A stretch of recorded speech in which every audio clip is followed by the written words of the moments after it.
நீங்களும் இந்த வீடியோக்கள் பார்த்திருப்பீங்க அப்படின்னு நான் நினைக்கிறேன். அதாவது இந்த உதவி யூடியூபர்ஸ் அப்படின்ற பேர்ல செய்த கேவலங்கள் சத்தியமா கல்லும் கூட கரையும் அப்படின்வாங்கல்ல. கல்லான நெஞ்சம் இருக்கிறவங்க கூட அந்த விடயத்தை பார்த்தா அதை வந்து ஒரு என்னடா இப்படி பண்றீங்களே அப்படின்ற மாதிரி தான் இருந்திருக்கு. அதுல ஒரு தாய், ஒரு அக்கா, ஒரு தங்கச்சி, கணவர் வந்து அந்த டைம்ல இருக்காங்க. அவர் வந்து வேற வேலை செய்யறாரா இல்லையான்னு தெரியல. இவங்க தான் வீடியோல இருக்காங்க. அதுல உதவி யூடியூபர் அப்படின்றவர் வந்து காசு கொடுக்குறாரு, இலங்கை காசு ஏதோ 10,000 ரூபாய் கொடுக்குறாரு. என்ன அப்படின்னா இவங்களுக்கு மா வாங்குவதற்கும் சாப்பாட்டுக்குமான காசு அப்படின்னு. அவர் அந்த காசை கொடுக்கக்குள்ள அந்த சின்ன பிள்ளை வந்து முகத்தை வந்து இப்படி மறைக்குது. ஏன்னா அப்பதான் அது பாக்குது வீடியோ வந்து லாங் இதுல இருந்து எடுத்துக்கொண்டிருக்காங்க அப்படின்ற ரீதியில. அதுக்கப்புறம் அந்த அக்காவும் வந்து பார்த்து போட்டு அந்த பிள்ளை, அந்த தங்கச்சியோட அக்கா, அவங்களும் திரும்புறாங்க. இது இன்னொரு காணொலியில இதே போல இன்னொரு விடயம். அதுலயும் வந்து இந்த உதவி யூடியூபர் அப்படின்னு இருக்கிறவங்க வந்து இந்த உதவி வீடியோக்களை போடக்குள்ள அதுல மனைவி வந்து காசை வாங்கக்குள்ள கணவருக்கு வந்து அது ஒரு இதா கிடக்குது. அவர் வந்து கேட்கிறாரு, முகத்தை மறைப்பீங்க தானே அப்படின்னு. அப்ப அதை வந்து உதவி யூடியூபர் சொல்றாருன்னா இதுல என்ன இருக்குது, இன்னைக்கு நீங்க உதவி வாங்குறீங்க, நாளைக்கு நீங்க இன்னொருத்தருக்கு உதவி செய்ய போறீங்க அப்படின்ற இதுல சொல்றாங்க. இப்படி எக்கச்சக்கமான விடயங்கள். முக்கியமா வந்து அவங்க பிள்ளைகள், படிக்கிற பிள்ளைகள் இருக்கக்குள்ள இன்னொரு காணொலியில ஒருத்தங்க உதவி செய்யக்குள்ள அந்த வீட்டுல இருந்த 2 பிள்ளைகள் அந்த தாய் காசை வாங்கிக்குள்ள அப்படியே ஓடுறாங்க. அந்த கேமரால எடுக்கிறாங்கன்னு தெரிஞ்சுன்னா ஓடுறாங்க. அப்ப இது கண்டிப்பா அந்த பிள்ளைகளை வந்து எவ்வளவு தூரம் மனதளவுல பாதிச்சிருக்கு, அவங்களோட வாழ்க்கையை பாதிக்குது, அவங்கள பின்னுக்கு தள்ளுது, அவங்க தாங்களே வந்து அப்படியே குறுகி குன்றாங்க அப்படி என்பதை மிருகமா இருந்தா கூட இதை வந்து உணர முடியும்.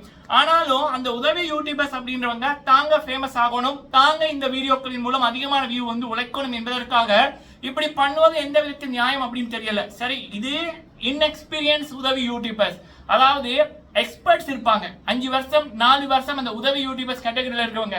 இவங்க வந்து இந்த விடயத்தெல்லாம் கட் பண்ணி எடிட் பண்ணி போட்டு அந்த பிள்ளை விரும்பியே முகத்தை காமிக்கிற மாதிரி பண்ணுவாங்க. அவங்க எல்லாம் ஒரு 3 வருஷம் இந்த உதவி யூடியூபர் கேட்டகரி எடுத்து 3 வருஷத்துல கோடீஸ்வரனா இருப்பாங்க. 5 வருஷத்துக்குள்ளேயே கோடிக்கணக்கில் பிக்ஸ்டில் இருக்கு. 3 மாடி 4 மாடி வீடு கட்டி இருப்பாங்க, கட்டி கொண்டிருப்பாங்க, கை நிறைய நகைகள் போட்டிருப்பாங்க, குடும்பத்தில் இருக்க எல்லார்கிட்டையுமே கார் இருக்கும், சொத்துக்கள் பத்துக்கள் எக்கச்சக்கமா இருக்கும், ஈஸியா ஃபாரினுக்கெல்லாம் போயிட்டு வருவாங்க. சரிங்களா? ஆனா அப்படிப்பட்டவங்களும் சரி நம்ம ஒரு 3 வருஷத்துல நம்ம பெருசா வந்துட்டோம், பேங்க்ல 8 கோடி 9 கோடி சொத்து இருக்குது, 3-4 மாடி வீடு கட்டுறோம், இனிமேலும் உதவி செய்யக்குள்ள நம்மட சொந்த காசுல பண்ணுவோம் அப்படின்னு பண்றாங்க. ஆனா இல்ல, சரி முகத்தை காமிக்காம ஒரு 3 வருஷம் இவங்க செய்யக்குள்ளேயே இவங்களுக்கு பிக் ஷாட், வெளிநாட்டுல இருக்க பணக்காரர்கள், அதான் தம்பின்றாங்க, மகன்ன்றாங்க, பிள்ளைன்றாங்க. அப்ப அவங்களுடைய கான்டாக்ட் வந்து கிடைச்சிருக்கு. அப்ப அந்த கான்டாக்ட் ஒரு பணக்காரர்கள் ஒரு 100 பேரை வாட்ஸ்அப் குரூப்ல போட்டுட்டு அந்த வீடியோக்களை எடுத்து தனிப்பட்ட ரீதியில அந்த வாட்ஸ்அப் குரூப்ல போட்டா இந்த உலகம் பார்க்காது, அந்த பணக்காரர்கள் மட்டும்தான் பார்ப்பாங்க. அவங்க இன்னொரு பணக்காரனுக்கு அனுப்புவாங்க. அப்ப அப்படி வந்து காசு இவங்க ஒன்று அந்த சம்மந்தப்பட்ட நபரோட ஃபோன் நம்பரை போட்டுட்டு பேங்க் அக்கௌண்ட் நம்பரை போட்டுட்டு நீங்க அவங்களுக்கு அனுப்புங்க அப்படின்லாம். இல்லைன்னா இவங்களுக்கே அனுப்பிக்குள்ள அதை இவங்க வந்து கொண்டு போய் கொடுக்கலாம். உதவி என்றது வழக்கை செய்வது இடக்கைக்கு தெரியாதான். ஆனா இப்ப கோடீஸ்வரனா இருக்கிறவங்க கூட அவங்களுடைய காசு ஆசை, அந்த வெறி வந்து எவ்வளவு தூரம் இருக்குன்னா இப்ப கூட ஏழைகளையும் சரி பிள்ளைகளையும் சரி மூஞ்சிய காமிச்சு போட்டாதான் இவங்களுக்கு வியூ அதிகமா வரும், இவங்களை மகான் அப்படின்னு வந்து கொண்டாடுவார்கள் அப்படின்னு அந்த வெறியில பண்ணுவது ஒண்ணு கஷ்டமா இருக்கு. இன்னொன்னு வந்து இப்ப இவங்க வந்து உதவி மூலம் பெரிய பணக்காரர்களா வந்துட்டாங்க, உதவி யூடியூப் மூலம் பெரிய பணக்காரா வந்துட்டாங்க, இவங்களோட குடும்பத்துல எல்லாருமே கார் வச்சிருக்காங்க அப்படின்னு போட்டு அந்த இளைஞர்கள் இருக்காங்கல்ல, சரி நம்மளும் வந்து இந்த உதவி கேட்டகரி எடுப்போம்னு போட்டு தவறான முறையில இந்த சொசைட்டியை கொண்டு போற மாதிரி தான் இருக்கு. இதுதான் பல மக்களோட கருத்து. அதே நேரத்துல இப்போ 2000ல இந்த உதவி யூடியூபர்ஸ் இருந்தாங்களா, 90ஸ்ல இருந்தாங்களா, 80ஸ்ல இருந்தாங்களா, ஏன் 2010ல இருந்தாங்களா, 2020ல இருந்தாங்களா? இல்ல. ஆனா அப்ப இருக்கிற மக்கள் எல்லாம் இப்ப நல்லா இல்லையா? இப்ப போன வருஷம் இலங்கை யாழ்ப்பாணத்துல டிஸ்ட்ரிக்ட்ல முதலாவதா வந்தவங்க ஒரு கஷ்டப்பட்ட குடும்பத்தை சேர்ந்த ஒரு பிள்ளை, ஒரு பையன். அவங்களோட அப்பா அம்மா கஷ்டப்பட்டு தானே வந்தாங்க, யாருக்கிட்டையாவது இப்படி உதவி பெற்றுதான் அந்த பிள்ளை படிச்சுதா? இல்ல. சோ அப்ப இங்க இப்படி இந்த உதவி செய்யறவங்களால யாருக்கு நன்மை அப்படின்னா, இந்த பொதுவா யூடியூபை பொறுத்த வரைக்கும் உதவி வீடியோக்கு வந்து பயங்கரமா ரெக்கமெண்டேஷன் பண்ணும், வெளிநாட்டு வியூ குவியும். அதுவும் இரவு 12 மணிக்கு போட்டா காலையில் ஒரு 8 மணிக்குள்ளேயே 12,000-15,000 வியூ வந்துடும். அதுவும் 1 மணித்தியாலும் 1.5 மணித்தியாலும் வீடியோ அவங்க போட காரணம் என்னன்னா அவ்வளவுக்கு இந்த ஆட்ஸ் வந்து வரும், விளம்பரங்கள் வரும். அப்ப ஒரு வீடியோ இரவு 12 மணிக்கு ஒரு உதவி யூடியூபர் வீடியோ போடுறாங்க, காலையில ஒரு 8 மணிக்குள்ள 12,000 15,000 வியூ வருதுன்னா அந்த ஒரு வீடியோலயே $800-700 வந்துடும். அப்ப அந்த உதவி யூடியூபர் கேட்டகரியில இருக்கிறவங்க, அதுவும் நல்லா வளர்ந்தவங்க, உலகத்துல எந்த மூலையில இந்த நாட்டுல இருந்து வீடியோ உதவி ஹெல்பிங் வீடியோ போடுறாங்களோ அவங்க மாசம் 25 லட்சம் 35 லட்சம் 45 லட்சம் கிட்ட உழைக்கிறாங்க இலங்கை காசு மாசம். சரிங்களா? அதன் மூலம் 3 மாடி வீடு கட்டுறது, நகைகள் சேர்த்து வைக்கிறது, சொத்துக்கள் வாங்குறது, குடும்பத்துல இருக்க எல்லாருக்குமே கார்கள் இருக்கு, வேற வேற தொழில்கள் சைட் பிசினஸ் பண்றது அப்படின்னு பெருகிட்டு போகுது. அதை தாண்டி மிகப்பெரிய கொடூரம் என்னன்னா, ஒரு ஏழையோட வீட்டை போய் ஒருத்தர் குடும்பத்துல இருக்க ஒருத்தர் வீடியோ எடுப்பார், அந்த ஏழை அதை வச்சு வீடியோ போடுவார். அதுக்கப்புறம் அடுத்த நாளோ இல்ல அடுத்த வாரமோ என்ன பண்ணுவாங்கன்னா, அவங்களோட தம்பியோ அண்ணனோ அந்த ஏழை இவர் அந்த தம்பிகிட்ட சொல்லுவாரு, அந்த ஏழைகிட்ட சொல்லுவாங்க, நாளைக்கு என்னோட தம்பி உங்களை வீடியோ எடுப்பாரு, நீங்கள் சொல்லுங்க. அப்ப அந்த தம்பிக்காரர் போய் வீடியோ எடுப்பாரு, அவர் அவர்கிட்ட சேனல்ல போடுவாரு. அதுக்கப்புறம் அந்த தம்பிக்காரர் சொல்றாரு, என்னுடைய அக்கா சேனல் நடத்துறாங்க, அவங்களுக்கும் ஒரு வெளிநாட்டுல இருந்தவங்க உங்களுக்கு காசு கொடுக்க சொல்லிக்கிறாங்க, நீங்க போய் பேசுங்களேன் அப்படின்னு. அப்ப அந்த அக்காட விட்ட போய்க்கிற அந்த அக்கா, சொல்லுங்கம்மா உங்களுக்கு என்னமா பிரச்சனை? அப்படியாம்மா, அப்ப என்னோட உறவு உங்களுக்கு ஹெல்ப் பண்ணதுக்கு அப்புறம் உங்களோட வாழ்க்கை கொஞ்சமாவது நல்லா இருக்கலாமா அப்படின்னு அந்த அக்கா 20 நிமிஷம் வீடியோ போடுவாங்க. அதுக்கப்புறம் அந்த அக்காட புருஷன், என்னோட புருஷன் ஒரு சேனல் நடத்துறாரு, அதுக்கு வரீங்களா? அப்ப அந்த புருஷன் என்னோட மனைவி சொன்னாங்க, இப்படி உங்களுக்கு கஷ்டமா, என்னவா பிரச்சனை அப்படின்னு சொல்லுங்கம்மா அப்படின்னு. சரியா? அப்ப இவனுங்க இந்த ஏழைகளை வச்சே மாசம் 25 லட்சத்துல இருந்து 50 லட்சம் உழைக்கிறானுங்க. சரிங்களா? ஒண்ணு.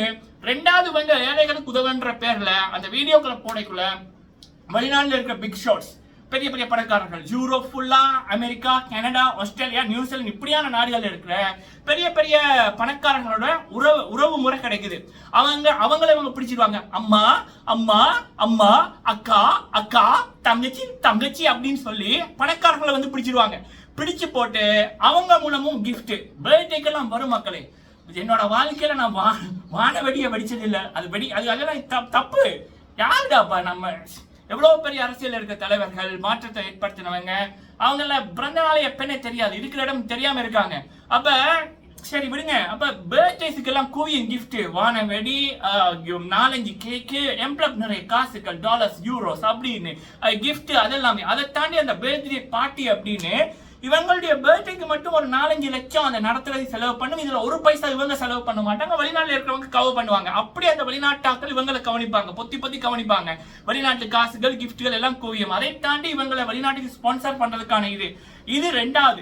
மூணாவது அந்த வெளிநாட்டாக்கள் உள்நாட்டுக்கு வரைக்குள்ள ஏர்போர்ட்ல போய் ஏத்தி இறக்குறது, அந்த பிசினஸ். அதுக்கு 1 லட்சம் 1.5 லட்சம் அப்படின்னு வாங்குறது. அவங்க நிக்கிற அந்த வெளிநாட்டாக்களோட இவங்க டிராவலிங் பண்ற டைம் எல்லாம் இருப்பிடமுக்கும் சரி சாப்பாட்டுக்கும் சரி அந்த வெளிநாட்டாக்கள் தான் காசு செலவு பண்றது. இது 3. நாலாவது இந்த வெளிநாட்டாக்கள் கிடைச்ச உடனே இவங்க என்ன பண்ணுவாங்கன்னா சைட் பிசினஸ் பண்ணுவாங்க. வீட்டுல பலகாரம் சுட்டு முறுக்கு சுட்டு வெளிநாட்டுக்கு அனுப்புறது. உடனே என்ன அவங்களுக்கு கான்டாக்ட் இருக்குல்ல, ஒரு 100 பேருக்கு அனுப்புவாங்க. உள்நாட்டுல அந்த பலகாரம் ஒரு 2000 ரூபாய்க்கு வாங்கலாம்னா இவனுங்க 5000 ரூபாய்க்கு விற்பானுங்க. அடுத்தது தையல் பிசினஸ்ன்றது, ஆடைகளை தத்தி வைக்கிறது. உள்நாட்டுல ஒரு பிளவுஸ் ஒரு 6000 ரூபாய்க்கு பண்ணலாம்னா இவனுங்க 8000 9000 ரூபாய்க்கு விற்பானுங்க, அது நல்லாவும் இருக்காது. அப்படி பண்றது. அடுத்தது என்ன அப்படின்னா இந்த கான்ட்ராக்ட் எடுக்கிறது. வெளிநாட்டாக்கள் வீடுகள் கட்டுறதுன்னா என்னோட புருஷன் நல்லா பண்ணுவாரு, என்னோட தம்பி நல்லா பண்ணுவாரு, அவர்கிட்ட கொடுங்க கான்ட்ராக்ட், இந்த வீட்டு கட்டுறதை பண்ணுவாங்க அப்படின்னு. அப்ப இப்படி இன்னொரு பிசினஸ். இது எனக்கு தெரிஞ்சதுகள், தெரியாம இன்னும் எத்தனை இருக்கோ தெரியல. இன்னொரு கேள்விப்பட்டேன் என்ன அப்படின்னா, இந்த வெளிநாட்டு கான்டாக்ட் மூலம் சில பேர் ஹோட்டல் ஆட்டி கொண்டு இருக்காங்க. அதுல ஒன் ஆஃப் த மெம்பர்ஸா உதவி யூடியூபர்ஸ் இருக்காங்க அப்படின்னு ஒரு சின்ன சேரை போட்டுட்டு, அது என்னோட மகன் தான், அவன் பண்ணட்டும் அப்படின்னு. அப்ப அந்த ஏழைகளோட கஷ்டங்கள், கைகால் இல்லாதவர்கள், வீடு இல்லாதவர்கள், படிக்க வசதி இல்லாதவர்கள், இவர்களோட மூஞ்சைகளையும் இவர்களோட கதைகளையும் வச்சு உண்மையில ஏழைகள் நல்லா இருக்காங்களா, இல்ல இந்த உதவி பண்றோம் அப்படின்னு ஆரம்பித்தவர்கள் நல்லா இருக்காங்களா? 3 வருஷத்திலேயே கோடீஸ்வரன், 5 வருஷத்திலேயே அந்த ஊருக்குள்ள டாப் 25 பணக்காரர்கள் அவங்க.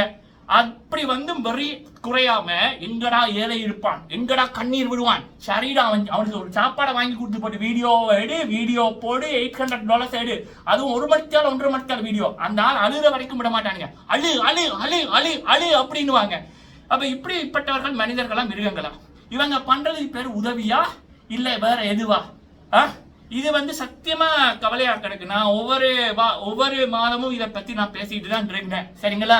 ஏன்னா எங்களுக்கு எல்லாமே ஒருத்தங்களுக்கு சாப்பாடு வாங்கி கொடுத்தாலே அதை வெளியில அப்பா அம்மாட்ட கூட நாங்க சொல்ல மாட்டோம். மன்றாடைக்குள்ள கூட மனசுக்குள்ளதான் நம்ம பண்ணுவோம். இதை தாண்டி இன்னொரு விடயம் நடக்குது. இந்த ஹெல்பிங் யூடியூபர்ஸ் என்ற பேர்ல சொல்லுவானுங்க மதம் மாற்றம் நடக்குது, மத மாற்றம் நடக்குது.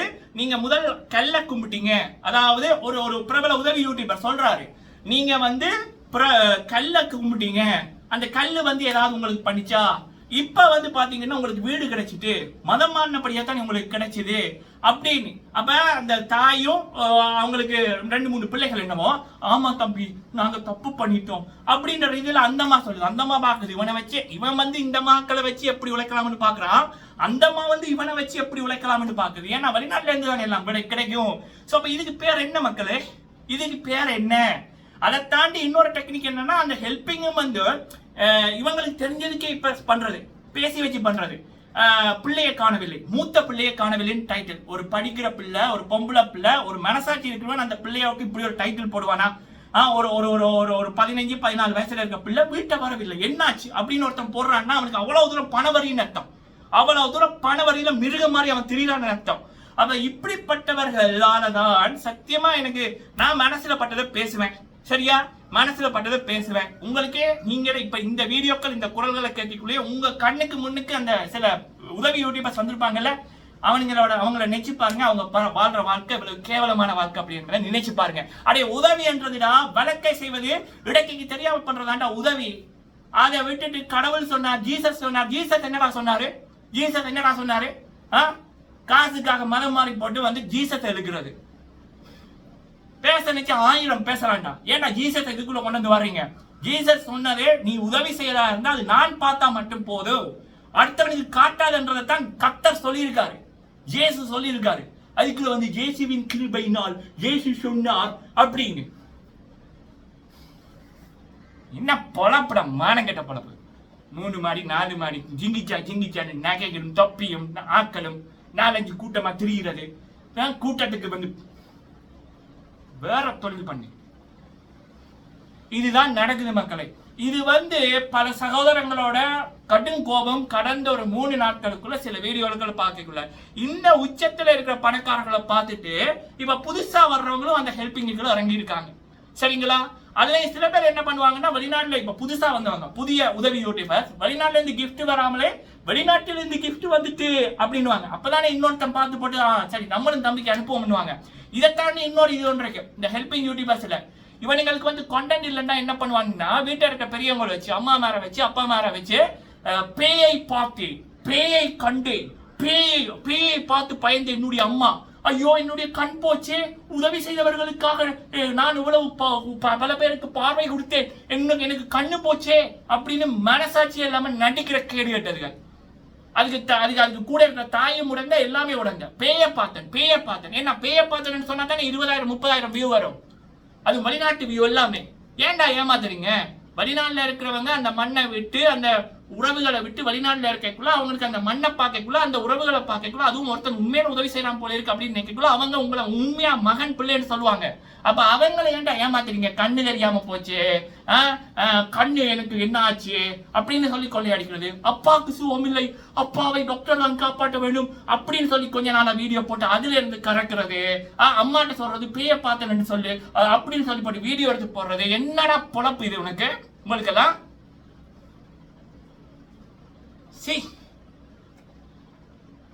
ஏழைகளை நோட் பண்ணுங்க, சரிங்களா?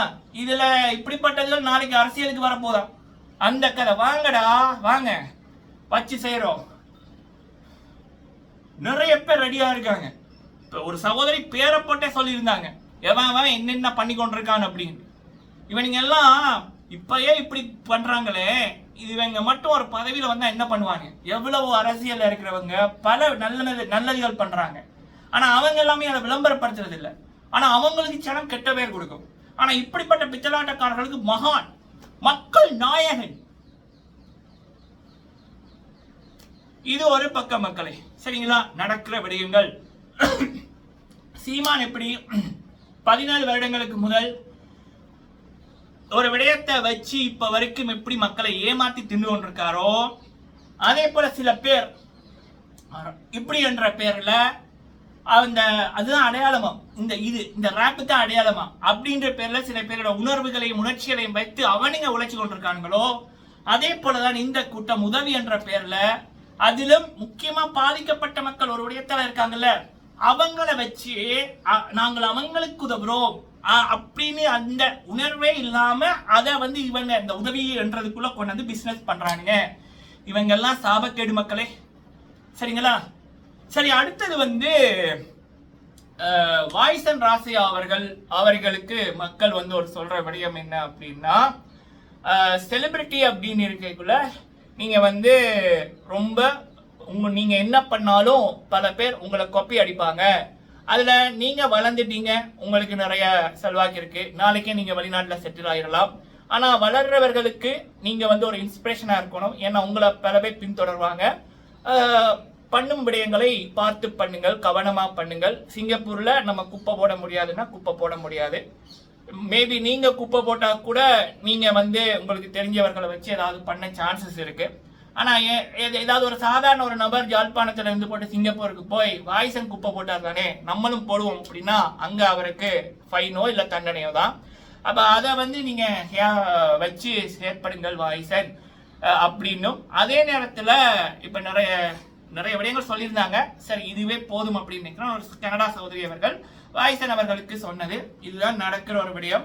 வேற சில விடயங்களும் இருக்கு, அது வருகின்ற வீடியோக்களை பேசலாம். அடுத்து நம்மளுடைய வெற்றி மகள் ஜனனி மேம் அவர்களுடைய நிழல் படம் ஜூன் 12 வரை இருக்கு. எனக்கு மிகப்பெரிய கவலை என்னன்னா, இப்ப சில பேர் வந்து தாங்க பிரபலமாகணும், தாங்க நல்ல பேர் எடுக்கணும், காசு உழைக்கணும் என்பதற்காக சில விடயங்களை தொடுவாங்க.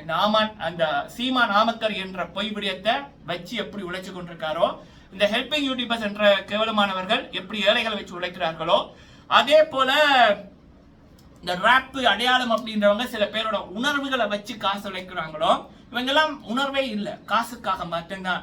ஆனா உண்மையா திறமையா இருக்கிறவர்கள், நம்ம ஜனனி மேம் அவர்களா இருக்கட்டும், லாஸ்லியா மேமா இருக்கட்டும், மலையக பிள்ளை ஸ்னேகா அப்படின்னு ஒரு பிள்ளை சரிகமாவுக்கு வந்து அந்த பிள்ளையா இருக்கட்டும், கில்மிஸ் அவர்களா இருக்கட்டும், தர்ஷன் தியாகராஜா, எத்தனை பேருக்கு ஞாபகம் இருக்கு அப்படின்னு தெரியல உங்களுக்கு, அவரா இருக்கட்டும், நம்ம சபேசன் அவர்களா இருக்கட்டும், ரியல் டேலண்ட். அவங்க காசுக்காகவோ இல்ல மக்களோட சப்போர்ட்டுக்காகவோ சில விடயங்களை தொடரல.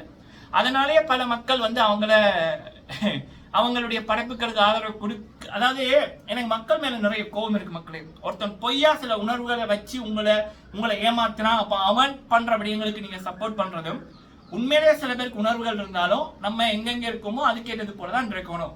ஆனா அதே நேரத்தில் திறமைகளை காமிக்கக்குள்ள அந்த கலைஞர்களை ஊக்குவிக்க மக்கள் தவறுகிறார்கள்.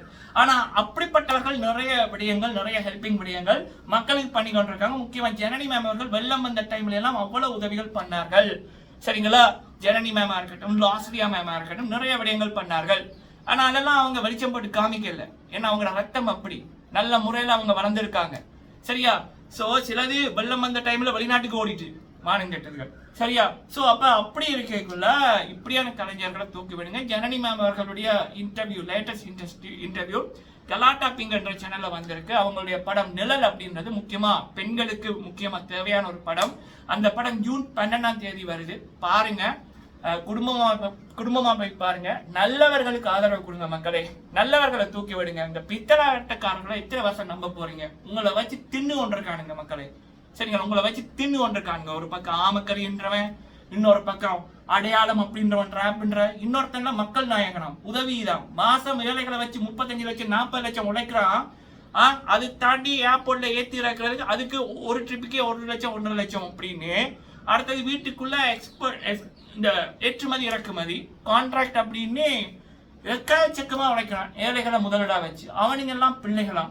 அவனுங்கிட்ட பிறந்த நாள்னா செப்பா சாமி கடவுளுக்கே பொறுக்காதுடா, கடவுளுக்கே பொறுக்காதுடா. கை கால் இல்லாம பல பேர் வந்து இந்த கோயில் முற்றங்கள்ல இருக்காங்கடாப்பா.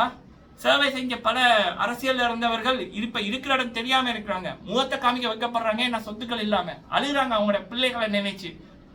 அப்படியானாக்கள் உண்மையான இப்ப பல அடுத்த சமுதாயத்துக்கு தேவையான அரசியல் தலைவர்கள், அரசியல் இருக்கிறவங்க வந்து பாதுகாப்பே இல்லாம இருக்காங்க மக்களுக்காக குரலை கொடுத்து. ஆனா அவங்களோட ஃபுல் நோக்கம் வந்து மக்கள் தான் இதா இருக்கும்.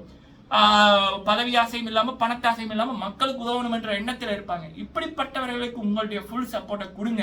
இந்த மீதி குப்பைகளை விட்டுருங்க. உங்களை வச்சு உழைக்கிறானுங்க, உங்களை அம்மான்னு சொல்லி ஏமாத்துறானுங்க, உங்களை அக்கான்னு சொல்லி ஏமாத்துறானுங்க. நன்றி.